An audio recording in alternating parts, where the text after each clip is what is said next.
Caríssimos, Inês e Paula Júnior falando. Vou prender esse troço aqui. Tará? Acho que tá certo, vamos lá. Faz tempo que eu não gravo, né? Quer dizer, ninguém percebeu, claro. Mas eu sei, faz tempo que eu não gravo.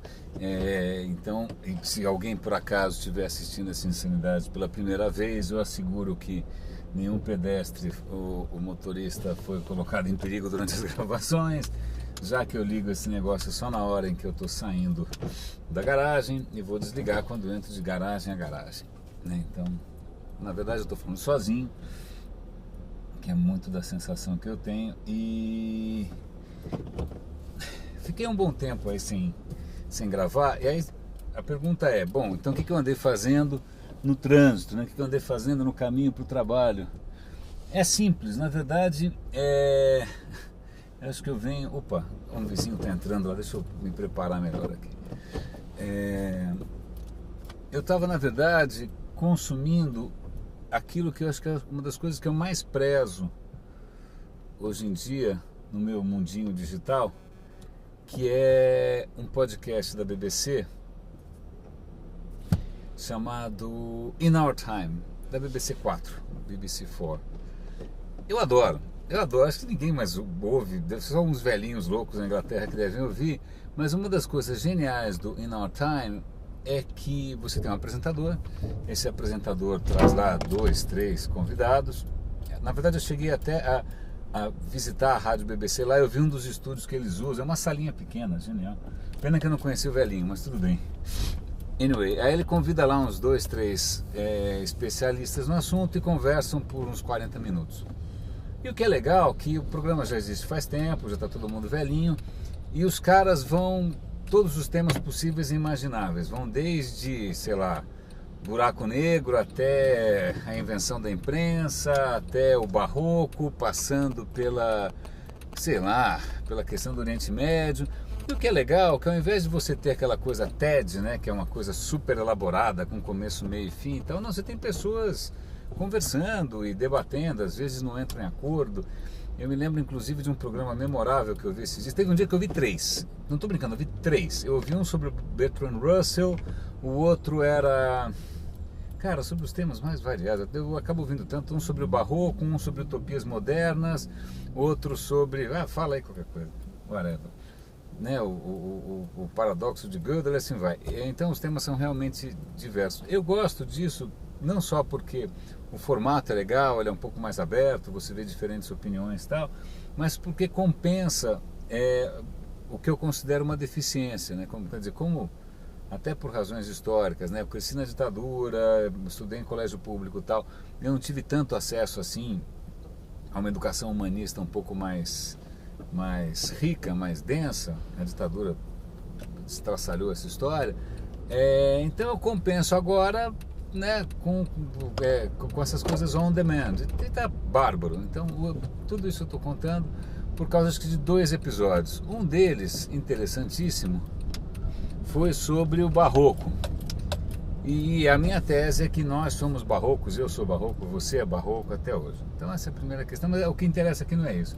O que interessa aqui é que o termo barroco, quem estava lá no barroco fazendo igreja barroca, ele não sabia que ele estava fazendo uma igreja barroca, ele estava fazendo uma igreja. O termo barroco foi aplicado gerações depois, gerações, sei lá, 100, 150 anos depois, alguém olhou para trás e falou, bom, aqui, essa época aqui, vamos denominar essa época de barroca. Foi depois, então o cara, nem ele sabia que ele era barroco, né? O que ele se achava? Não tenho a menor ideia. Uma coisa parecida acontece com a arte gótica, sei lá, catedrais góticas. Quando o cara está fazendo uma catedral gótica, ele não sabia que ele está fazendo uma catedral gótica. Também esse é um termo que foi aplicado depois. Idade Média. Quem estava na Idade Média falou, olha, bem-vindo, você acordou na Idade Média. Na Idade Média foi um termo que é dado posteriormente. E aí eu fico me perguntando, acho que foram poucos os momentos na história em que por exemplo, romantismo. Quando surge o romantismo na Europa e tal, os caras se definiam como românticos, então eles já tinham consciência de fazer parte do movimento romântico. Movimento moderno também se denominava moderno, assim vai. Mas grande parte das vezes, algumas épocas e alguns movimentos vão para a história de uma maneira que eles não imaginavam.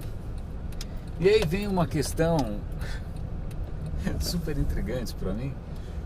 Como é que será que a nossa época vai ficar para a história? É a época do quê? É a época... Você vai falar a época do digital, a época da rede social. Eu não sei. De repente pode ser muito bem a época em que ficamos todos gordinhos. O gordismo. Pode ser a época, olha aqui, o pré-apocalipse. Pode ser a época do, diz aí, do neoconsumismo. Pode ser a época do, sei lá, cara, o século do Photoshop. Eu não sei, né? Eu lembro que algum tempo atrás, era alguma revista dessas meio científicas e tal, nem sei, talvez até fosse super interessante, eu não me lembro. Mas o cara falava assim, o século do elétron. Aí você fala, hã?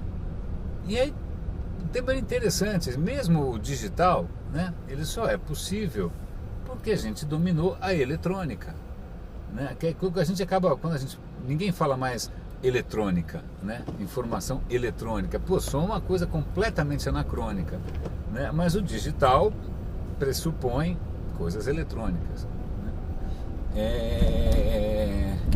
Então é capaz que, por mais que a gente ache que a gente está na era do, sei lá, digital, ótico, ou seja o que for, daqui a pouco os caras vão colocar tudo num grande guarda-chuva, né? A época eletrônica que acabou quando teve aquela explosão solar e queimou tudo, né? E a gente voltou para usar faca e machado de pedra. Então, estou fazendo essas provocações todas porque, na real, eu já fiz, em algumas circunstâncias até um pouco mais amplas, né, do Campus Party, algum evento gigante e tal, a seguinte provocação: vocês talvez vão ser lembrados pelas bolas que vocês comeram, né? Tipo, a minha geração talvez seja lembrada pela bola que ela comeu, não né, pelos gols, né? Não talvez tenha um gol ou outro, sabe? Talvez tenha sido, eu lembro, quando eu fui entrar na faculdade, a crise no Brasil estava numa crise meio maluca, e até hoje muita gente chama aquela de a década perdida, tá? Eu, enquanto estava naquela década perdida, eu achava que eu estava numa década fodida, mas eu não sabia se era perdida ou não. Depois, né, que se pega hoje, quando você olha para trás, vê a década de 70, se chama a década perdida. Eu não sei exatamente porquê, mas a sensação que eu tenho é um pouco essa, assim. A questão é, será que a gente está numa época perdida? De novo, Brasil, né? Eu estava vendo hoje no Estadão, até vou ver se depois eu compartilho essa notícia, que dos países da América Latina, os dois que menos cresceram, lanterninha, Paraguai por último, Brasil em penúltimo. Né? Cadê o grande nacionalismo? Cadê o grande, né, o destino nacional? A bola da vez, é a comida de bola da vez, cara. Como é que pode ser que a gente está na lanterninha, né? Então isso é uma coisa curiosa, porque o mecanismo esse descompasso entre a percepção que a gente tem do momento atual e aquilo que efetivamente vai ficar para a história é uma coisa bastante intrigante, né? E tudo bem, é um pouco da natureza humana que a gente, como a bola, né? A percepção da gente é limitadíssima, a gente tem uma série de limitações, mas também tem outra questão que tem a comida de bola espontânea, natural, inevitável, e tem aquela bola que é enfiada ia falar com KY, mas é feio, mas que é enfiada goela abaixo pela propaganda política, pela manipulação da informação, né, pelos interesses velados, tal. Então, vamos deixar essa questão de política para lá. Vamos voltar para um outro tema que tem um pouco a ver com essa questão de percepção, modernidade e tal. O programa do In Our Time que eu estou ouvindo nesse momento não é porque eu estou falando sozinho, mas que eu estava ouvindo ontem quando eu estava voltando para casa, é sobre um livro que eu preciso reler. Aliás, eu já coloquei no meu Kindle, eu vou ler de novo. Eu tinha lido quando eu tinha, sei lá, 13, 14 anos, que é O Admirável Mundo Novo, do Aldous Huxley. Admirável Mundo Novo, tá? O Admirável Mundo Novo, o título Brave New World vem de uma peça de Shakespeare, vem dentro dos livros de Próspero, então ninguém, coitado, Shakespeare nessa ficou para trás, todo mundo só lembra do Aldous Huxley, mas é um livro que, quando eu era criança, é um livro de ficção científica. Não é ficção científica. Aquilo entra numa categoria que é chamada de distopia. Distopia não é nada que desentope o ralo, não é nada a ver com isso. Não precisa chamar encanador. Distopia é uma variação da utopia. Utopia é quando você descreve um mundo que não existe, né? E esse mundo normalmente é muito melhor. Então, um mundo Eldorado, em que as pessoas... Shangri-La, Miami, né? Utopia. O digital, ok. E aí a distopia é quando você retrata uma realidade que pode ou não vir a acontecer, mas que é um pesadelo, que é ruim. O que é curioso do Admirável Mundo Novo, se você não leu, leia e depois a gente conversa. Se você leu, releia e aí a gente conversa, porque eu vou reler. A questão mais legal do Admirável Mundo Novo é porque é uma distopia um pouco diferente. Um pouquinho antes disso, já estavam surgindo distopias, quer dizer, a grande distopia é o apocalipse, tudo bem, né? Não faz mal, o mundo vai acabar, tudo bem, essa é a primeira, mas a segunda, no final do século XIX, no começo do século XX, o mundo começa a mudar e muita gente fica assustada, o mundo começa a ter grandes cidades com massa, né? A massa humana é uma coisa nova, a massa urbana é uma coisa perturbadora, e é isso que moveu, sei lá, Karl Marx, moveu uma porrada de gente, falou, o que é isso, esse bando de gente, de onde saiu, para onde isso vai? E muita gente naquela época começa a imaginar que o futuro ou vai ser uma merda completa, ou a única maneira de você evitar e transformar isso numa coisa legal é, sei lá, esterilizando as pessoas, matando algumas raças, né, colocando controle governamental, usando a ciência. Aí, aí você tem um monte de autores, de H.G. Wells até, tem um monte aí, né? Tem um monte de autores com algumas... E é engraçado que algumas visões de futuro hoje a gente sabe que são pesadelos, né? O sonho comunista era um pesadelo, o sonho nazista é um pesadelo. Na verdade, acho que o século XX foi um grande laboratório de sonhos cretinos, né? Basicamente, bem cretino. Ok, então vamos voltar para a distopia do Aldous Huxley, que é um autor inglês. Ele, na verdade, no começo do século passado, ele vai para os Estados Unidos. E aí ele fica tão impressionado com a Califórnia, né? A Califórnia com aquela coisa otimista, as mulheres bombadas, tal, aquela alegria, tal, que aí essa é uma das inspirações para ele escrever o Admirável Mundo Novo. Admirável Mundo Novo é um futuro que não é horrível. Na verdade é um futuro maravilhoso. Aliás, é praticamente impossível você ser infeliz, né? Porque todo mundo nasce por engenharia genética. Então você pode nascer lá em 5 categorias ou 6. Você pode nascer como alfa, beta, gama, cacete até delta. E assim, os alfas são mais inteligentes, mais altos, mais bonitos e são mais talentosos e vão ser felizes para sempre em funções, sei lá, em agências de publicidade. Estou brincando. Aí você vai caindo até ter os caras que são programados geneticamente para carregar piano nas costas, para trabalhar na fábrica, tal. Então o cara é mais robusto, ele é mais burro, ele é mais limitado, ele é programado desde pequeno a ter aversão a livro, ele só vai gostar de baixa cultura, né? E aí ele vai ser ensinado desde pequeno que você ser uma anta é muito mais legal do que você ser inteligente, né? Então assim, primeiro, você já é programado desde o berço para ser feliz numa determinada categoria.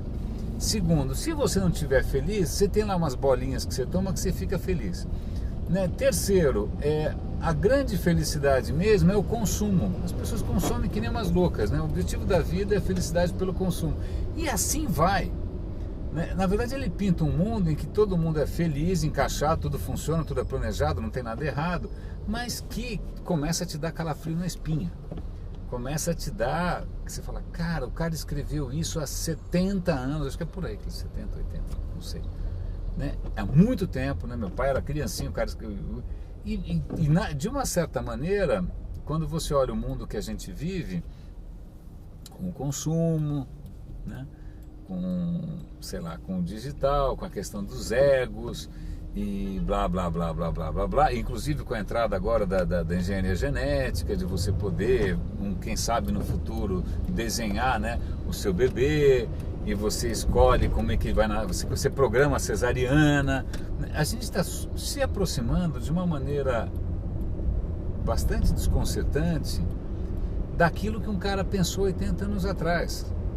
né? Então, nesse sentido, aí voltando para aquela história, nesse sentido, até que ponto essas grandes rupturas que a gente está vivendo hoje são rupturas? Pô, se um cara conseguiu pensar nisso há quase 100 anos, a ruptura não é tão grande assim, né? Na verdade, ele já tinha identificado as forças que estão movendo hoje a minha vida, a tua vida, há 80 anos atrás. É que o cara era realmente lúcido, até logo na sequência começar a se entupir de drogas, escrever um monte de besteira. Mas antes disso, o cara realmente foi visionário, né? Então, aliás, o trânsito está bom hoje, milagre. Eu acho que até sei o que é, eu acho que tem a ver com futebol, mas deixa pra lá. Senão eu vou lembrar do Admirável Mundo Novo e vou fazer alguma analogia ruim.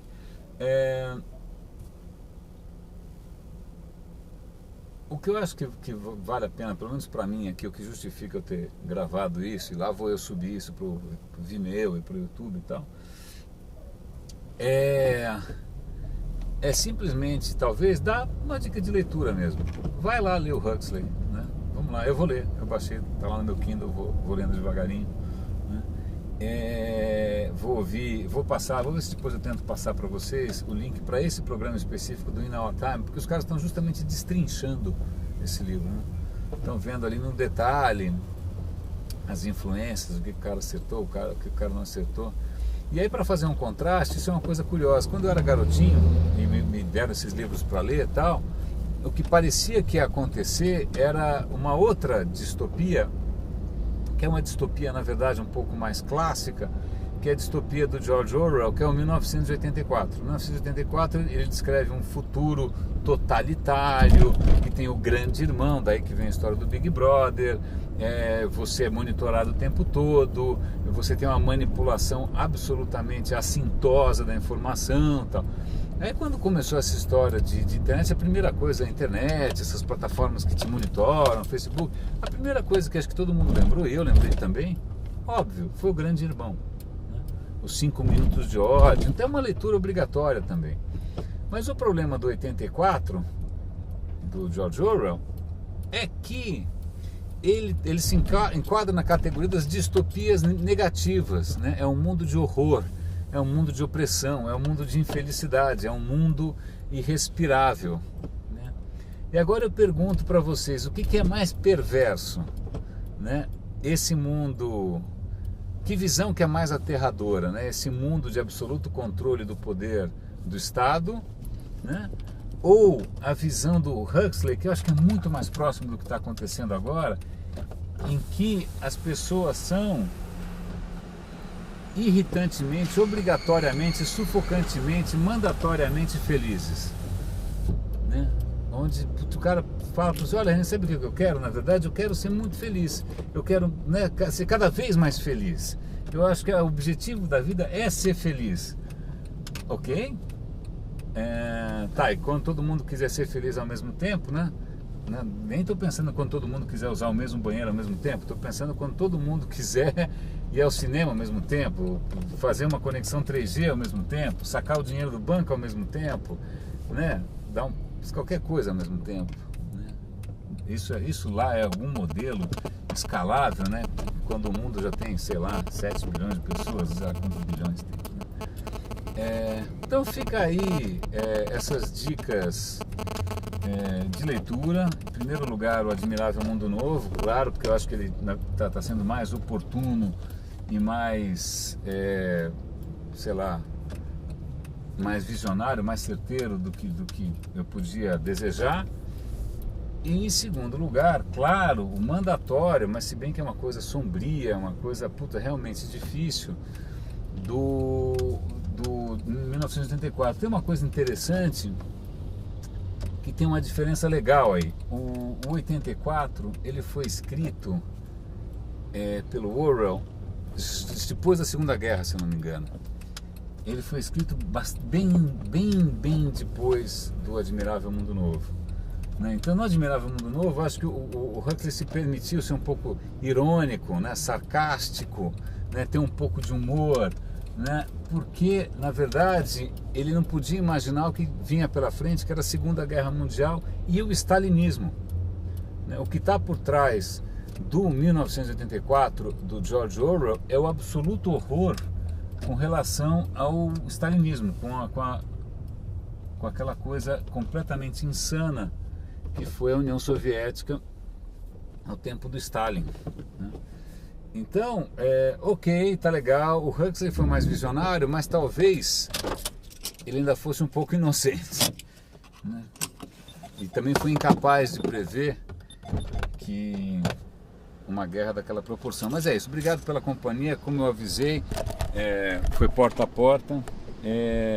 Grande abraço, René de Paula Júnior falando, roda a vida.